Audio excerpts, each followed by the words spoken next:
Graça e paz, boa noite, paz do Senhor. Tá me ouvindo bem? Sim. Tá, beleza. Como foi me entregue, falarei um pouco sobre o legado de Eucana e sobre o legado de Ana. É até interessante que quando a Bia me passou, eu falei, meu Deus, vai ser um pouquinho difícil, né? Não muito sobre falar sobre Ana, mas sobre Eucana. E até refletindo um pouquinho sobre o legado eu entendo que não é somente aquilo que a gente passa para uma pessoa, mas como a nossa própria vida, a vida que a gente vive. Que, de certo modo, há diversos legados na Bíblia, até alguns que passam despercebidos. Alguns ruins, alguns bons, alguns ok's e alguns extraordinários, como o de Paulo. E é até interessante porque se está na Bíblia, é porque Deus ele quis nos mostrar alguma verdade. Ele quis nos mostrar acerca da realidade daquele tempo.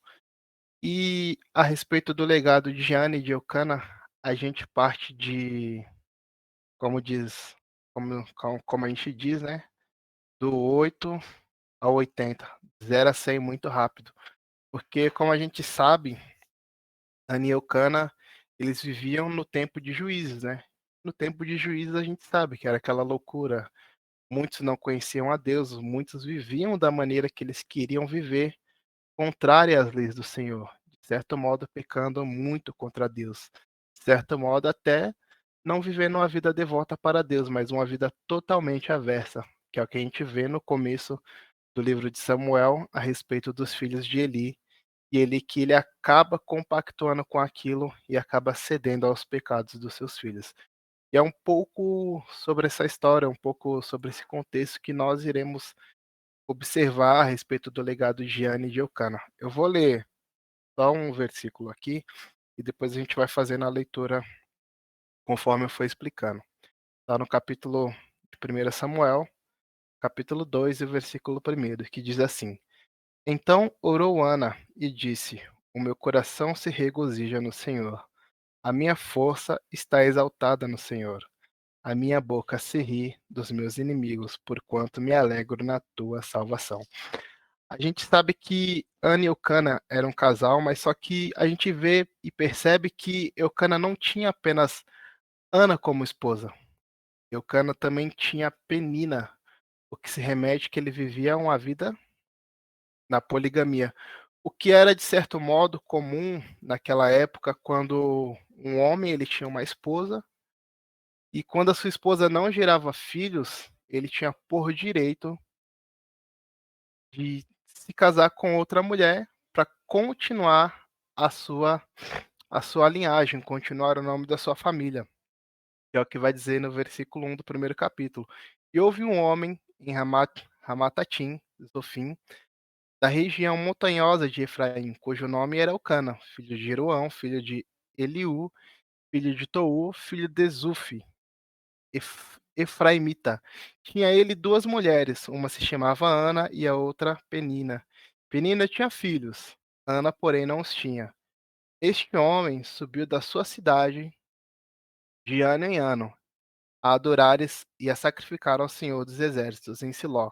Estavam ali os dois filhos de Eli, Ofni e Finéias, como sacerdotes do Senhor. No dia em que Eucana oferecia o seu sacrifício, dava a ele porções deste a Penina, para sua mulher e a todos os seus filhos. A Ana, porém, dava porção dupla, porque ele a amava, ainda mesmo que o Senhor a houvesse deixado estéril. A sua rival a provocava excessivamente para irritar, porquanto o Senhor lhe havia cerrado a madre. E assim o fazia ele de ano em ano, em todas as vezes que Ana subia à casa do Senhor. A outra irritava pelo que chorava e não comia.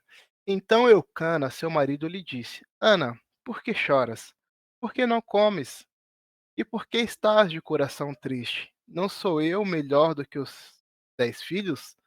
Então aqui eu vejo um homem que, a princípio, ele prefere abdicar o seu direito de continuar a sua linhagem do que ser fiel à sua mulher.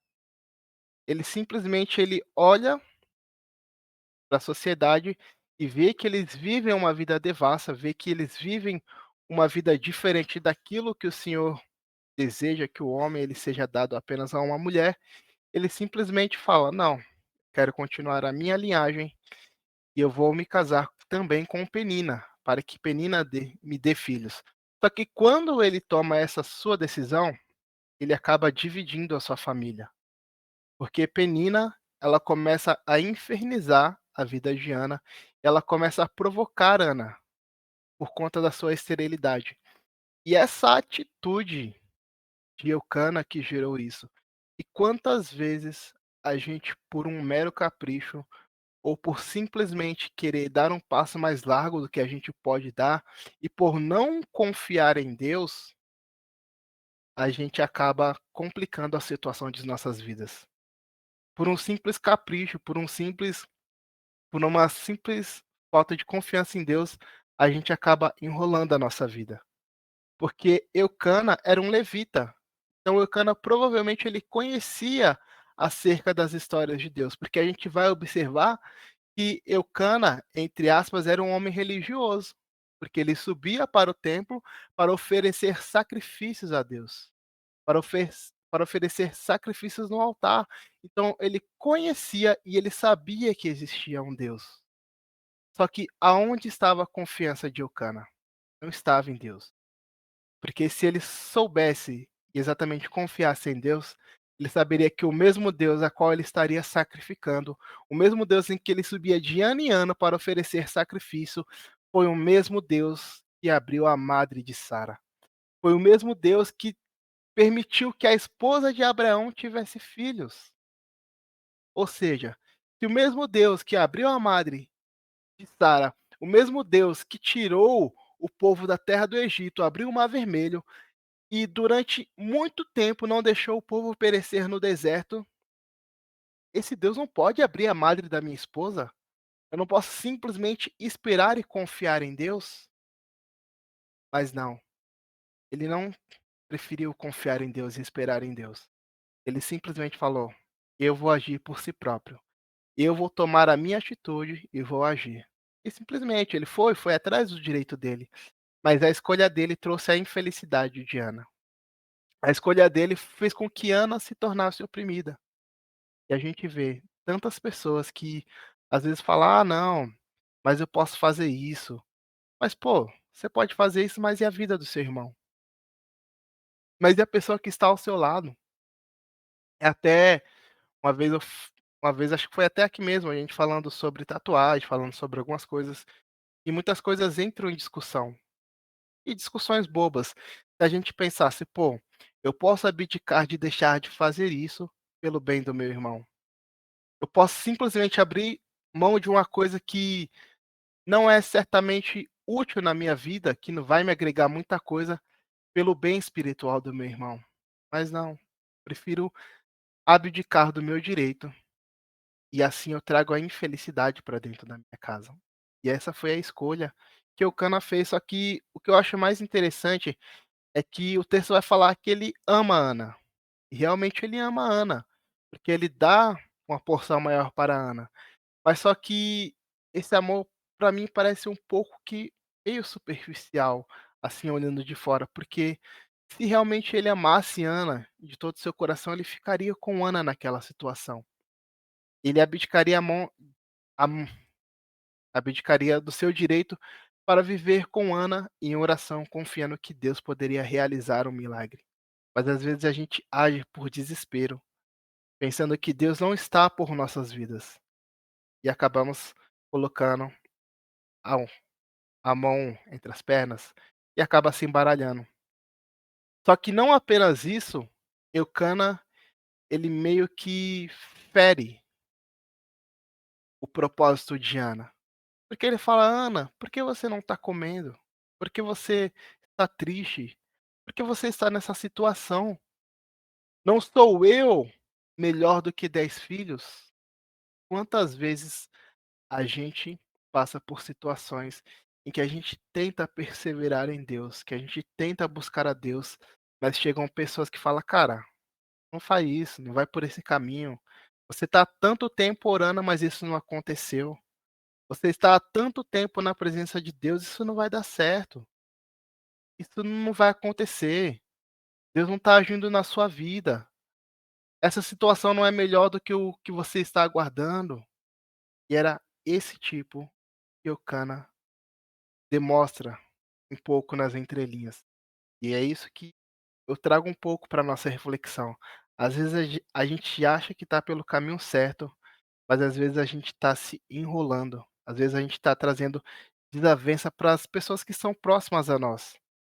A gente fala: "Ah, não, a gente vai na igreja, a gente oferece um sacrifício, a gente louva e adora o Senhor", mas e as suas atitudes? Como estão? Porque por fora você demonstra servir o Senhor, mas onde está a sua plena confiança em Deus? Onde está a sua confiança em Deus quando você decide agir por conta própria e não deixa que Deus haja por você?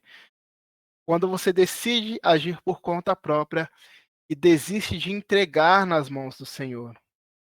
Porque a gente fala: "Ah, não, eu estou confiando em Deus, mas eu vou por esse caminho". Não, não é dessa maneira, não é dessa maneira.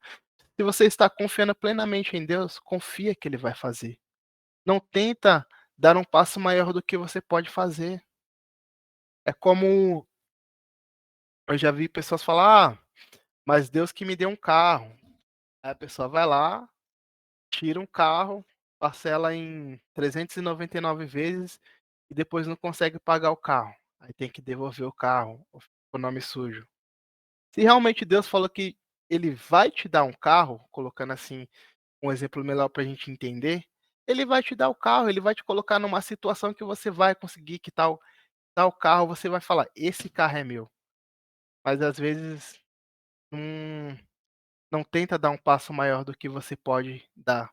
E depois falar: "Ah, eu estou frustrado e a culpa é de Deus". Não, a culpa é sua que tentou fazer aquilo que não era para você fazer, que você deixou de esperar no Senhor. Só que Ana ela é totalmente diferente, porque Ana ela vive em um contexto em que muitos desistiram de Deus, em que muitos desistiram de servir ao Senhor. O próprio sacerdote Eli e a sua família estavam corrompidos, mas Ana, como diz seu nome, era uma mulher cheia de graça, porque Ana ela era estéril. Ana ela era confrontada e ela era provocada constantemente por Penina, por conta que ela não podia gerar filhos. Só que Ana ela não foi impulsiva. Ana ela não agiu por conta própria. O que Ana fez? Ana orou ao Senhor. Ana confiou em Deus. Porque o texto vai dizer assim: após ter comido e bebido em Siló, estando Eli o sacerdote assentado numa cadeira, junto ao pilar no templo do Senhor, levantou-se Ana e com amargura de alma orou ao Senhor, chorou abundantemente. Ana, ela pegou aquela situação que ela estava vivendo, ela falou: "Eu não vou agir por conta própria. Eu vou levar a minha situação naquele que pode resolver todas as coisas. Eu vou depositar toda a minha amargura e o meu choro diante do trono do Senhor, porque eu sei que Ele pode resolver a minha situação". Como a gente vai ver mais para frente, a certeza e a confiança de Ana em Deus, porque ela sabia que ela própria ela não podia reverter aquela situação, muito menos alguma amiga ou seu próprio esposo, não. Ela falou: "Vou levar a minha situação para Deus". Só que é até engraçado que quando ela está orando, desculpa que o horário está um pouquinho ruim, ela vai dizer assim: "E fez um voto dizendo ao Senhor dos exércitos: se benignamente atentares para a aflição de tua serva, e de mim te lembraste, e da tua serva não te esqueceres, e lhe deres um filho varão, ao Senhor o darei por todos os dias da sua vida, e sobre a sua cabeça não passará navalha. Demorando-se ela no orar perante o Senhor, passou Eli a observar o movimento dos seus lábios, porquanto Ana só falava no coração. Seus lábios se moviam, porém não se lhe ouvia voz nenhuma. Por isso Eli a teve por embriagada. Agora você se coloca na situação de Ana. Você está sendo confrontado por uma mulher que gera filhos, você não consegue gerar filhos, agora você está no templo do Senhor orando, e o sacerdote fala que você está embriagado. Ana, ela passou por uma situação terrível, só que isso não abalou Ana. Isso não tirou o foco de Ana, isso não tirou a fé de Ana. Isso não tirou Ana do foco que era confiar em Deus. E o que eu acho mais incrível é que mesmo Ana estando na sua situação, quando ela orou para Deus, ela não pediu um filho para si. Ela falou: Senhor, o que se o Senhor me der um filho, esse filho ele vai ser seu. Só que não de uma forma comum. Ela fala que na sua cabeça não se passará navalha. Ou seja, ela está falando, Samuel vai receber o voto de Nazireu. E o voto de Nazireu é, de uma forma resumida, era uma pessoa que ela era plenamente consagrada para o Senhor. Uma pessoa plenamente que seria consagrada para Deus. Então ela está falando, Senhor, se o Senhor quiser me dar um filho, esse filho ele não vai ser meu, ele vai ser seu. Ele vai ser consagrado para ti. Então, Ana, ela tá falando exatamente isso nos dias de hoje. Até na situação que a gente viveu, a gente fala: Senhor, eu quero um emprego, mas esse emprego que o Senhor vai me dar não é um emprego para mim, pro meu bel prazer. É um emprego para ti, para glorificar o teu nome, para a glória de Deus. E quantas vezes a gente não recebe porque a gente pede mal? A gente não recebe porque o nosso desejo não está em glorificar a Deus, mas está no bel prazer, simplesmente naquilo que supre o nosso ego. A gente fala: Senhor, me dá um emprego que eu ganhe 5.000. Mas para que você quer ganhar 5.000? Para gastar com besteira? Ou para gastar com besteira, não adianta você pedir um emprego que você vai ganhar 5.000. Não falando que você não pode ganhar 5.000, mas que seja 5.000 reais que glorifiquem o nome do Senhor. Que seja 10, 15 mil reais, não sei, que seja um carro, ou que seja um filho, mas que seja para a glória de Deus. Talvez você ainda não conseguiu receber aquilo que você quer, porque o propósito que você está pedindo não é o propósito correto. E a gente entende e aprende com Ana que aquilo que ela estava desejando era para glorificar o nome do Senhor. Agora ler mais um pouquinho para conseguir terminar aí. Aí ela vai dizer: Porém Ana respondeu: Não, senhor meu, eu sou mulher atribulada de espírito, não bebi nenhum vinho, nem bebida forte, porém venho derramando a minha alma perante o Senhor. Então, aquela situação que Ana está passando, ela simplesmente não passou por um problema e correu para os pés do Senhor. Não, ela vem derramando a sua alma perante o Senhor. Então a gente entende que o quê? Que Ana tem uma vida devocional com Deus. Ana, ao decorrer de tudo que vai se passando, ela vem e ora para Deus. Ela vem e conversa com Deus. Ela vem e derrama as suas lamentações no altar do Senhor. E quantas vezes a gente passa por aflições, a gente não pensa em primeiro recorrer a Deus. A gente vai falar com um amigo, vai falar com alguma pessoa. E depois, quando a situação tá difícil, a gente fala: Senhor, estou passando por uma situação muito difícil. Aí, quando a gente está lá no fundo do poço, que a gente lembra do Senhor. E eu falo isso, eu estava até percebendo, esses dias eu trabalho no restaurante, eu trabalho lavando louça. E durante bastante tempo eu não usava luva. E tipo, e aquela água, ela ia molhando a minha mão, obviamente, e sempre no final do dia minha mão estava enrugada. E com o passar do tempo, minha mão ela ia ficando descascando e minhas digitais elas estão sumindo. Aí eu falei: "Meu Deus, olha a situação que eu deixei chegar para pensar em começar a usar luva". E essa é uma vida de uma pessoa, assim, fazendo paralelo de que ela pensa em conversar com as pessoas, em último caso, ela pensa em derramar os seus problemas e os seus anseios no trono do Senhor. Só que Ana não, ela era diferente, ela vinha constantemente derramando a sua alma diante de Deus, conversando com Deus. E isso a gente entende que Ana ela perseverava na presença do Senhor. Aí ele responde para Ana: Não tenhas, pois, tua serva por filha de Belial, porque pelo excesso da minha ansiedade e da minha aflição é o que tenho falado até agora. Então lhe respondeu: Vai-te em paz, e o Deus de Israel te conceda a petição que fizestes. E disse Ana, a tu e disse Ana: Ache a tua serva à mercê diante de ti. Assim a mulher se foi, assim a mulher se foi seu caminho e comeu, e o seu semblante já não era triste. Então Ana, ela teve fé na palavra que foi liberada por Eli. Então o semblante de Ana já não era mais triste, porque Ana entendeu que Deus havia respondido a sua oração. Então Ana, ela chega em sua casa, ela se deita com seu esposo e Ana, ela concebe a Samuel.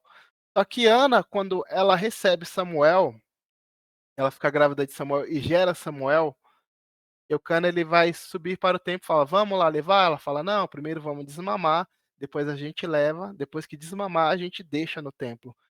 E feito isso, Ana ela chega para devolver Samuel para Deus, porque ela entendia que aquilo que ela recebeu era do Senhor. Só que o que eu acho mais magnífico é que Ana ela não se deixou levar pela situação, porque se fosse muitos de nós, a gente ia receber, ia chegar lá no templo e ia falar: "Ah, rapaz, eu vou deixar Samuel aqui? Eu vou deixar nada.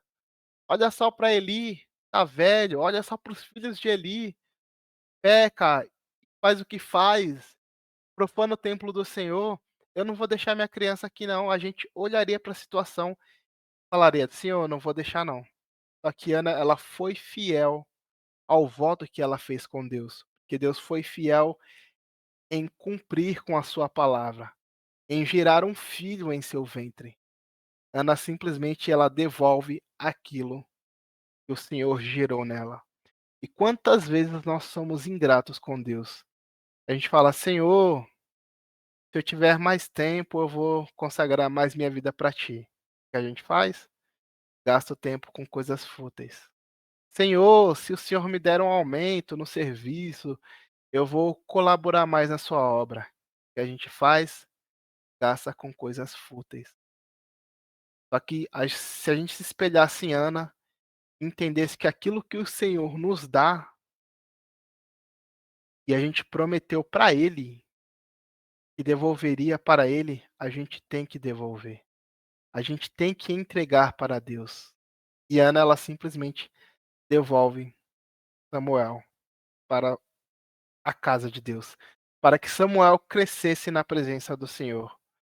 Só que sobre todas as coisas, o que eu fiquei mais impactado é com a sua declaração, quando Ana ela diz, no versículo, cadê? No versículo 6 do capítulo 2: O Senhor é o que tira a vida, e o Senhor é que faz descer a sepultura e faz subir. Então Ana ela está falando, o Senhor é que tem o governo sobre a vida e a morte. O Senhor é que decide quem vive e quem morre. Diante de todas as coisas, eu entendo que o Senhor é soberano sobre todas as coisas. E no fim, o que prevalece é a vontade de Deus. Então a gente entende que Ana é uma mulher que perseverou, Ana é uma mulher que agiu não por impulso, mas ela decidiu confiar em Deus. Ana era uma mulher de oração e Ana, acima de todas as coisas, era uma mulher que entendia e compreendia que Deus ele era soberano sobre todas as coisas. E não a vontade de Deus, não a nossa vontade, perdão, que prevalece, mas sim a vontade de Deus que prevalece sobre todas as coisas. E isso foi o que eu aprendi com a vida de Ana. E eu agradeço a oportunidade em nome de Jesus. Amém.